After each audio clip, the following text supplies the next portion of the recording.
सभी प्यारे बच्चों को मेरा नमस्कार। मैं राहुल चौधरी आप सबका बहुत बहुत स्वागत करता हूं आपके अपने YouTube channel SBD educational group में। तो साथियों, जैसा कि आपको ज्ञात है कि हम SSC GD की तैयारी करने के लिए स्टार्ट कर चुके हैं क्लास। पहली क्लास मैंने इससे पहला पार्ट करा दिया है और हमारा जो चैप्टर हमने स्टार्ट किया है सबसे पहले वो है बच्चों मुहावरे और लोकोक्तियाँ। ठीक है, इसका दूसरा पार्ट है, हम प्रैक्टिस कर रहे हैं। और जो बुक है हमारी वो है RW पब्लिकेशन की हिंदी की बुक SSC GD स्पेशल। मेरी बात आप समझ रहे हैं, क्योंकि बेस्ट बुक है, प्रैक्टिस के लिए अच्छा खासा है, आपके लिए भी मैं बता रहा हूँ, आप भी ले सकते हैं। चलिए देर न करते हुए क्लास स्टार्ट करते हैं। आज का पहला प्रश्न है वकालत करना। वकालत करना, ऑप्शन ए है समर्थन करना, बी है आरोप लगाना, तीसरा है सहायता करना और डी है विरोध करना। तो इसका सही आंसर क्या हो जाएगा? वकालत करना मतलब समर्थन करना।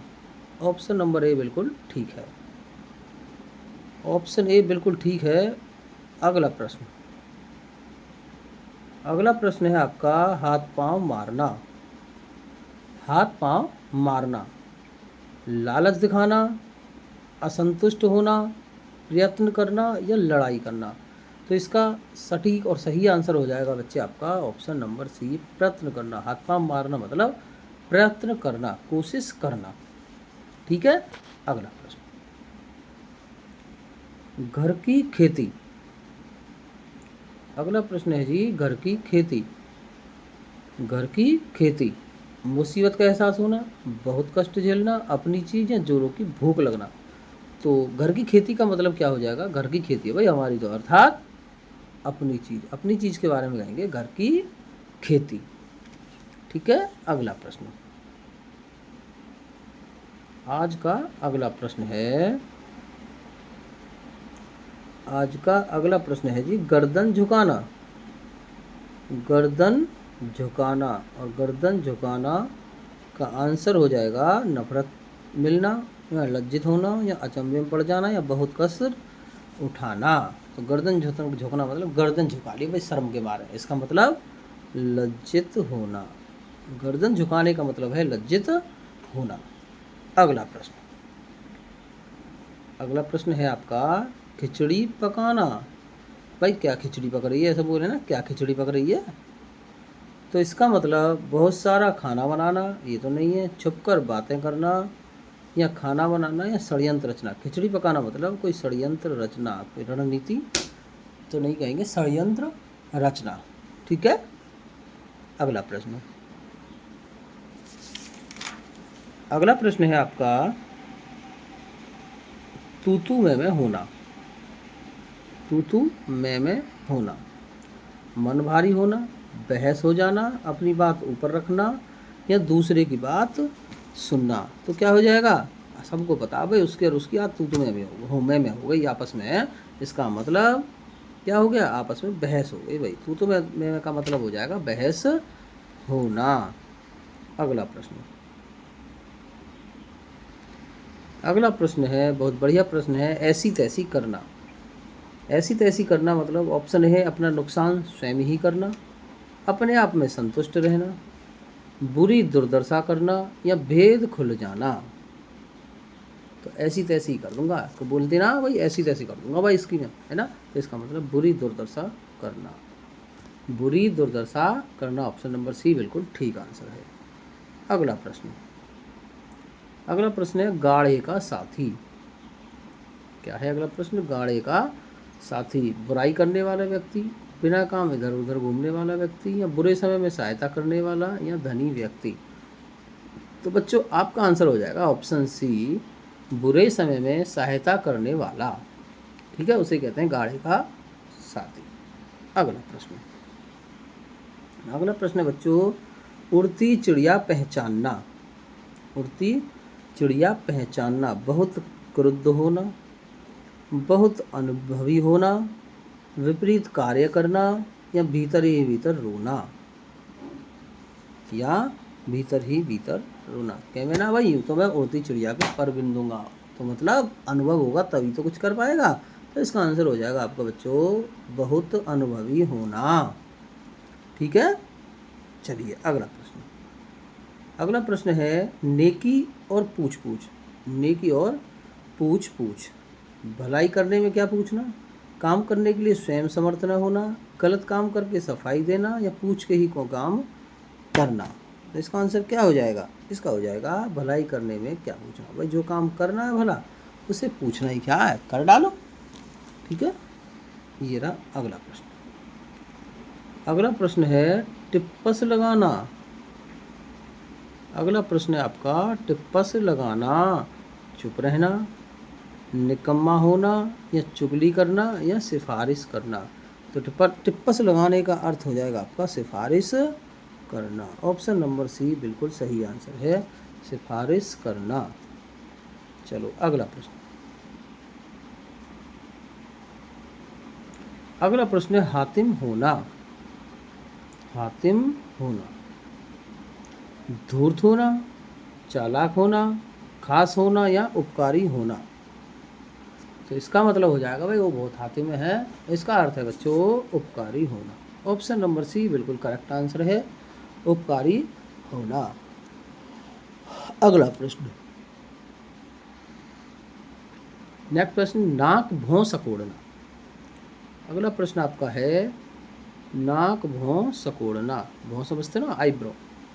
असंतोष प्रकट करना, अजनबीपन महसूस करना, सम्मान न मिलना, या दुख को मन में रखना। तो इसका मतलब असंतोष, यानी संतुष्टि नहीं मिली है, नाक मुंह सकोड़ रहा है। अगला प्रश्न ईंट से ईंट बजाना। अगला प्रश्न है ईंट से ईंट बजाना। चलो देखते हैं इसका आंसर। नष्ट भ्रष्ट कर देना, विपरीत कार्य करना, बहुत आवाज़ करना, या असंभव कार्य करना। भाई जब ईंट से ईंट बजेगी तो नुकसान तो होगा ही होगा। तो इसका मतलब हो जाएगा ईंट से ईंट बजाना, नष्ट भ्रष्ट करना। नष्ट भ्रष्ट करना। ये बात समझ में आ गई। चलो अगला क्वेश्चन। अगला क्वेश्चन टिप्पस भिड़ाना। ये तो अभी हम देख के आ रहे हैं तुरंत पीछे। तो इसका आंसर मैंने बताया था क्या है, सिफारिश करवाना। ठीक है, सिफारिश करवाना।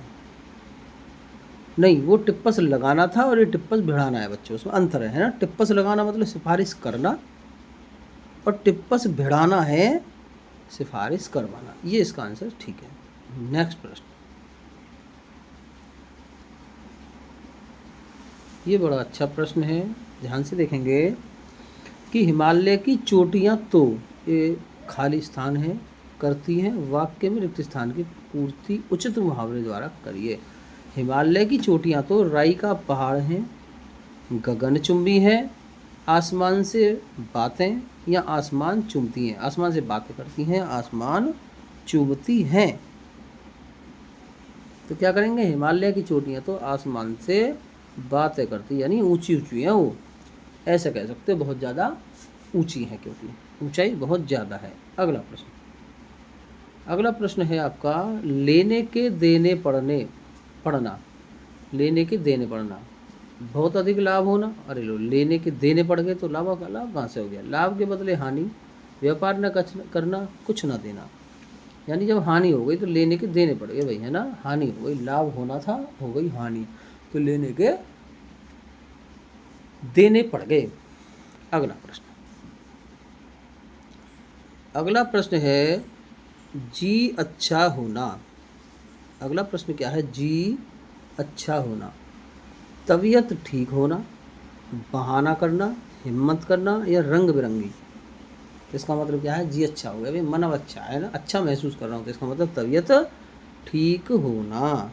तबीयत ठीक होना। अगला प्रश्न। अगला प्रश्न है आपका मुहावरे और उनके अर्थ का निम्नलिखित में से कौन सा युग्म सही है? अब युग्म दिया बेटा जी आपको। अब क्या दिए? युग्म दिया, यानी जोड़े दिए, और वो आपको छांटने हो गए कौन सा युग्म सही है। दिनों का फेर होना, दिन भर भटकते रहना। नहीं, दिनों का फेर है मतलब अभी भाई दिन में कुछ कम दिन हुए हैं ना, फेर है अभी, तो ये तो है नहीं। दाल ने गलना, पूरा बस चलना। दाल ने गलने का मतलब पूरा बस चलना। अरे लो, दाल पूरा बस कहाँ चल गया जब दाल ही ना गल रही तो। त्रिशंकु होना, अधर में लटकना, 2 दिन का मेहमान लंबे समय तक जीना। और लो, जो 2 दिन का मेहमान उससे लंबे समय से क्या मतलब, तो इसका हो जाएगा त्रिशंकु होने का मतलब अधर में लटकना। ठीक है, अधर में लटकना, ये इसका आंसर था सी, ऑप्शन सी। अगला प्रश्न आपका है, अगला प्रश्न है आपका बच्चों, टका सा जवाब देना, यानी फराक से जवाब देना, बहाना करना, हिचकना, लालच देना या साफ इनकार करना। तो टका सा जवाब देना मतलब सा, हिचकने का तो मतलब नहीं है, लालच देना भी नहीं है, बहाना भी नहीं है, तो साफ इनकार कर दिया जी। टका सा जवाब दे दिया मतलब साफ इनकार कर दिया किसी काम के लिए। अगला प्रश्न है आपका, अगला प्रश्न है बहती गंगा में हाथ धोना, अर्थात अवसर का फायदा उठाना,